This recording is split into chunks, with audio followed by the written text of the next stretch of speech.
মোটামুটি মানে বেচা কিনে কম এখন, মানে মানুষের কিনে কম, দাম বেশি। মোটামুটি চলে, মানে একদিন বিক্রি করা যায়, একদিন করা যায় না, ফেরত নিয়ে ওই 500-700 হাজার। ভালো হয় বেচা কিনে নিলে 1000 হয়, নাহলে তো 500-600।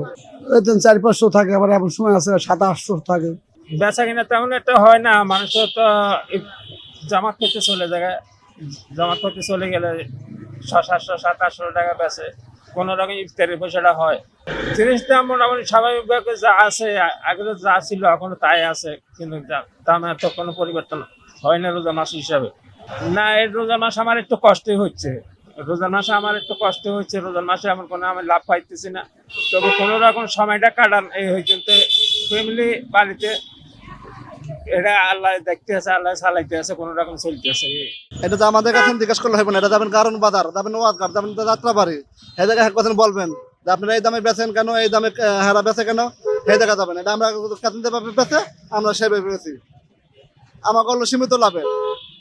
এটা আমাকে এনে এই সাক্ষাৎকার নিলে এই ভিডিও কলে কাজ হইব না, এটা যাবেন আরতে, আরতে বলবেন আমার কাছে কেজি হিসাবে বেচে, এখানে আনি না শুধু, সব জায়গায় কেজি হিসাবে বেচতেছে, সবাই কেজি হিসাবে কিনে নিতেছে, হ্যাঁ বেচতেছে এবার সেইভাবে বেচা না এই হিসাবে কম হয়, বেশি কম হয়, বেশি হয় না। তো দাম যদি কম হইতো তাহলে সবাই কিনতে পারতো। আর দাম বেশি কারণে দেহানে চলবে 10টা, এখানে চলে 2টা। আর দাম বেশি কারণে তো সবাই কিনতে পারে না।